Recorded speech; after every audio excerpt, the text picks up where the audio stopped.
بسم اللہ الرحمن الرحیم۔ یہ ایک سوال ہے بھائی عبدالوحید کی طرف سے کہ کیا قطرے گرنے سے غسل واجب ہو جاتا ہے؟ یاد رکھیے، یہ جو قطرے نکلتے ہیں یہ 3 قسم کے ہوتے ہیں۔ ایک کو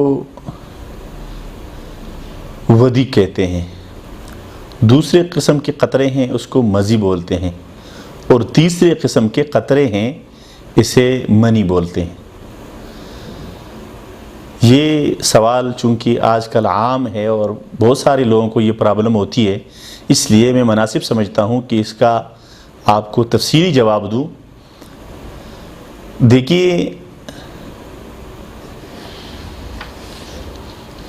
قطرے پیشاب کے بھی آتے ہیں۔ ہمارے ہاں سب سے بڑی غلطی یہ ہوتی ہے کہ جب ہم پیشاب کے لیے بیت الخلاء میں جاتے ہیں، پرانے زمانے میں لوگ صحراؤں میں جاتے ہیں، من الغائط قرآن میں جو آتا ہے پس جگہ، تو لوگ وہاں جاتے تھے، وہاں سے پھر گھر تک آتے تھے، راستے میں وہ چلتے تھے، اس کے بعد وہ وضو کرتے تھے، تو وہ جو قطرے کا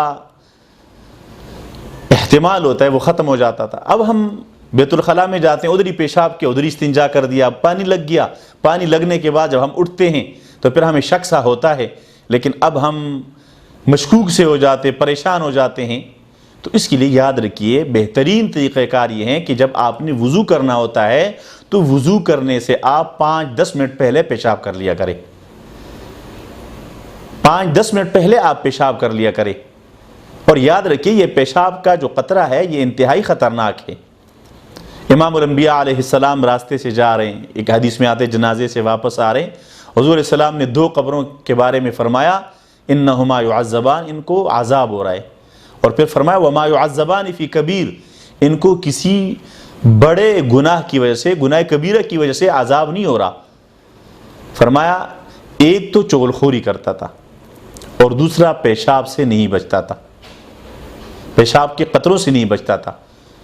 تو یاد رکھیے، پیشاب سے ہمیں بچنا چاہیے۔ اب اس کے احتیاطی تدابیر، جیسے آج کل کورونا کے خلاف لوگ احتیاطی تدابیر استعمال کرتے ہیں، تو یہ تو شریعت کا مسئلہ ہے، آپ احتیاطی تدابیر استعمال کریں، اور وہ یہ ہے کہ آپ 5-10 منٹ پہلے کیا کر لیں، پیشاب کر لیں۔ مجھ سے کل کسی نے سوال کیا کہ جی میں جب رکوع میں جاتا ہوں تو مجھے قطرہ آ جاتا ہے۔ جب آپ کو پتہ ہے کہ آپ کو رکوع میں قطرہ آتا ہے تو پیشاب کرنے کے بعد آپ رکوع میں ویسے چلے جائیں، آپ رکوع والی حالت بنا لیں، تاکہ جو قطرے کا آپ کہہ رہے رکوع کی وجہ سے آ جاتا ہے، جھکنے سے آتا ہے، تو آپ کو آ جائے، اور اس کے بعد آپ اس کو دھو لیں، اور پھر اس کے بعد آپ وضو کر لیں۔ تو پہلا احتیاط تو یہ ہے کہ آپ 5-10 منٹ پہلے پیشاب کر لیں، اس کے بعد آپ وضو کریں، اور وضو کرنے کے بعد آپ مسجد میں جاتے ہیں، پھر بھی اگر آپ کو شک ہے کہ مجھے قطرہ آیا ہے تو آپ اس کو اللہ پہ چھوڑ دیں، قبول کرنے والی ذات اللہ کی ہے۔ یہ ولہان جو شیطان ہے، یہ اس کی سازش ہے، یہ آپ کو وہم کا بیمار بنانا چاہتا ہے، لہٰذا آپ اس طرح توجہ نہیں دے، جتنی آپ سے احتیاط ہو سکتی تھی آپ نے کر لی، اب آپ اس کو اللہ پہ چھوڑ دیں۔ باقی بھائی نے عبدالوحید صاحب کا جو سوال ہے کہ قطرے آتے ہیں، تو یاد رکھو قطرہ جو بھی ہے وضو تو اس سے واجب ہو جاتا ہے، اس میں تو کوئی شک ہی نہیں ہے۔ البتہ غسل کے لیے یاد رکھو، میں آپ کو بتاؤں کہ ودی کون سے قطرے کو بولتے ہیں۔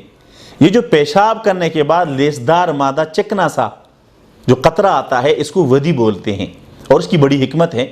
ایک پتھر کے اوپر اگر 10 دن تک پیشاب کیا جائے تو وہ بھی کالا ہو جائے اور پٹ جائے، تو یہ جو پیشاب کی نالی ہے، جو جیسے گریس لگاتے کسی چیز کو، اس میں ایک حکمت ہے کہ اس نالی کو بچانے کے لیے یہ ایک لیسدار مادہ آتا ہے، اس سے پریشان ہونے کی ضرورت نہیں ہے، اور اس سے وضو، پیشاب سے وضو واجب ہو جاتا ہے، آپ اس کے بعد وضو کریں گے۔ دوسرا مزی ہے۔ مزی کسے بولتے ہیں؟ مزی جب آپ جنسی موضوع کے اوپر کوئی بات کی جاتی ہے، یا کوئی ایسا منظر آدمی دیکھتا ہے، یا کوئی اس طرح کی تصویر وہ دیکھ دیتا ہے، اور انسان کے حواس وہ جاگ جاتے ہیں اور اشتہا پیدا ہو جاتی ہے، شہوت پیدا ہو جاتی ہے، اس کے بعد جو قطرہ آتا ہے اس کو مزی بولتے ہیں۔ اور اس میں بھی یہی ہے کہ حضرت علی رضی اللہ عنہ کے بارے میں خود آتا ہے کنت رجلا مزا، میں بہت مزی والا آدمی تھا، یعنی مجھے یہ قطرہ بہت زیادہ آتا تھا۔ اور پھر میں نے حضرت مقداد کو فرمایا، ان سے کہا کہ آپ حضور سے پوچھے. میں چونکہ حضور کا داماد تھا, ان کی اس بیٹی کی وجہ سے مجھے حیا آتی تھی, خود نہیں پوچھ سکتا تھا. فامرت المقداد, میں نے حضرت مقداد کو کہا ان سے پوچھا. اور جب بات عام ہو گئی, اب یہ مسئلہ جب عام ہو گیا تو پھر میں نے خود, چونکہ مسئلہ پھر عام تھا, پھر اتنی شرم کی بات نہیں تھی, میں نے خود حضور علیہ السلام سے پوچھا. تو حضور علیہ السلام نے مجھے فرمایا کہ اس میں وضو ہے, اس میں غسل نہیں ہے. تو اس قسم کے قطرے سے آدمی کو وہ اس کے بعد اس پر وضو واجب ہے, غسل واجب نہیں ہوتا. اور تیسرے نمبر پر ہے منی.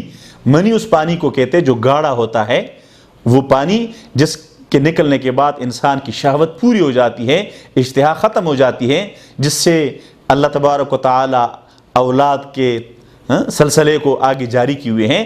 تو اس کے بعد آدمی کے اوپر ہے غسل واجب ہو جاتا ہے. بہت سارے لوگوں کو یہ مسئلہ پیش آتا ہے کہ جی میں نے اس کے بعد میں نے غسل بھی کر دیا مگر بعد میں کوئی قطرہ آ گیا. ٹھیک ہے, بعد میں جو قطرہ آ گیا یہ منی کا ہے, لیکن یاد رکھے منی کے قطرے کے نکلنے کی صورت میں اس وقت غسل واجب ہو جاتا ہے جو اپنے مفصل سے, جہاں وہ قرار پکڑتا ہے, جہاں سے وہ نکلتا ہے, تو اس وقت شہوت کے ساتھ نکل جائے تو تب اس کے اوپر غسل فرض ہو جاتا ہے. اگر اس وقت ادھر سے تو نکلا لیکن آتے آتے راستے میں ٹائم لگ گیا اور بندے نے غسل کر دیا ہے, تو چونکہ جہاں یہ اپنے مفصل سے اور مستقر سے جب یہ نکلا تھا, شہوت کے ساتھ نکلا تھا, اس کے بعد غسل ہو گیا ہے, تو بعد میں نکلنے کی صورت میں چونکہ وہ شہوت نہیں پائی جاتی ہے, لہٰذا اس کے اوپر اس صورت میں غسل فرض نہیں ہوتا ہے. غسل اسی صورت میں فرض ہے کہ جب یہ اپنی جگہ سے شہوت کے ساتھ نکل جائے. تو بہرحال ہمیں احتیاط کر لینی چاہیے. اور یہ 3 قسم کے قطرے ہیں اور اس کے یہی حکم ہے. میں نے آپ کو بتا دیا کہ ودی اور مزی کی صورت میں تو غسل وضو واجب ہو جاتا ہے, اور اگر منی خارج ہو جاتی ہے تو اس صورت میں انسان کے اوپر غسل واجب ہو جاتا ہے.